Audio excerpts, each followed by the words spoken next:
What does David Fincher, production problems, and hindsight have in common? That's right. We're going to look at Alien 3. So, Alien 3. No one liked Alien 3 when it came out. It seems to this day, a lot of people still don't like Alien 3. But I've always liked Alien 3. David Fincher's first feature film, and it's a film that had a long, is that called development hell? Oh, it was torturous making this one, apparently. Well, Fincher took it off his resume. He hates it that much. Alien 3 takes over with the survivors from LV-426 in hypersleep aboard the Sulaco. When a facehugger causes an electrical fire, it causes them to evacuate into an EEV, which crash lands onto Fury 161, which is an all-male double Y chromosome prison facility. Ripley wakens to find that she is the sole survivor, and also that an alien may have followed her down. This is a maximum security prison, and you have no weapons of any kind? This is a prison. It's not a good idea to allow prisoners access to firearms.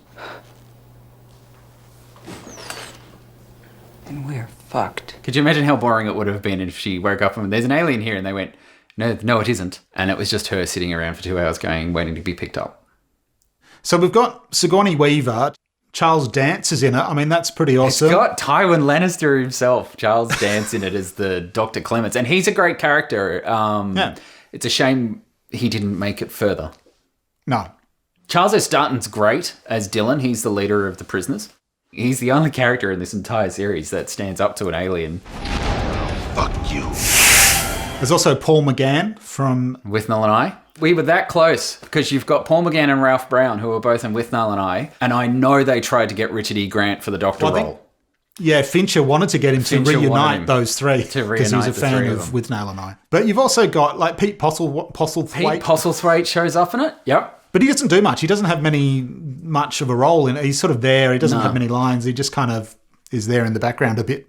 Lance Henriksen is in it a couple of times. He's the old broken down bishop.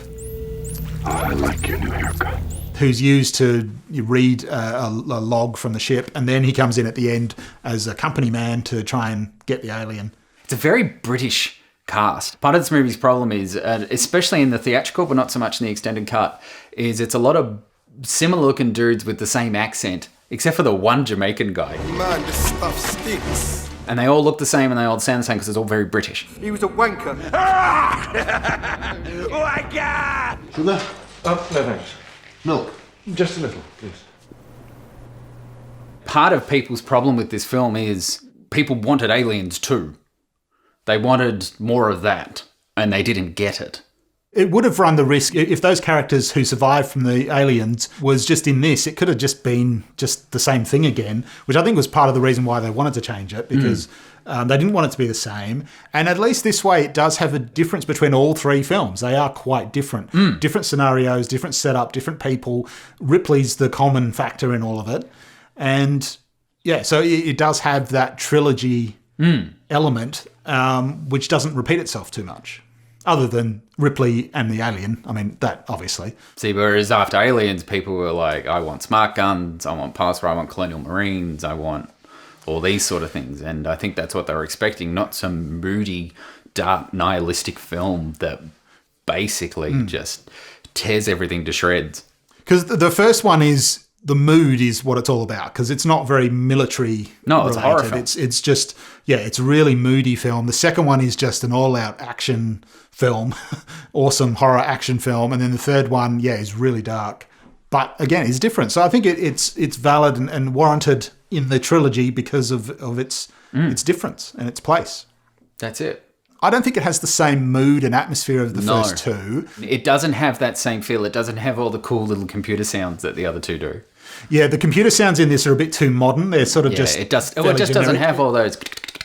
Yeah, it doesn't have the lo-fi, the really lo-fi sort of almost mechanical computer sounds. But it does keep in with the same setup. You know, they're in this location. They can't really go outside. It's a hostile environment. You know, the first one's on a spaceship. The second one's on the planet. You're trapped in this facility and there's an alien running around. I think it's in keeping with the first two more so than all the other ones. Oh, absolutely. And it does it fits. And it's actually, it does have its moments, and like it's quite enjoyable in moments. So. For me, I mean, one, it's gorgeous to look at. Like the shots in this thing. This movie made me a David Fincher fan before David Fincher was a thing. Yeah. I sat there and just went, holy crap, this thing's gorgeous. Okay, a lot of people would have issue with the opening credits, which probably wipe out the survivors of Aliens. And so I think this story, they decided, you know what, especially with, it's such a grim film. It is a really grim, nihilistic, dark film. And they've gone, no, let's just rip everything away that Ripley's earned in the previous film. Like, this is Ripley just ripped back to the core. Sigourney's at her best in this one, I think, out of all the Alien films. She's been through a lot by this point. When she went to sleep, she had a surrogate daughter. Everything was cool. And when she wakes up, she's on a prison planet. She gets told everyone's dead. You have to shave your head. And then halfway through it, spoiler. Do we go into the spoiler? It kind of defines this film. Spoilers. Don't want to ruin it for people if you haven't seen it. But it's, I mean, if you see the name of the next one, it kind of gives it away. What is it? I think you've got one inside of you. It's not possible. Ripley is impregnated with a queen. Yeah, so she's kind of protected from attacks. The alien won't kill her. And that's where you get the iconic shot where it's right up in her face. That is one of the most iconic shots from the Alien series, almost, like that shot of her up against the wall. Once she discovers that she's, carrying the queen, it goes really dark. I don't have much time. And I can't do what I should. I need you to help me.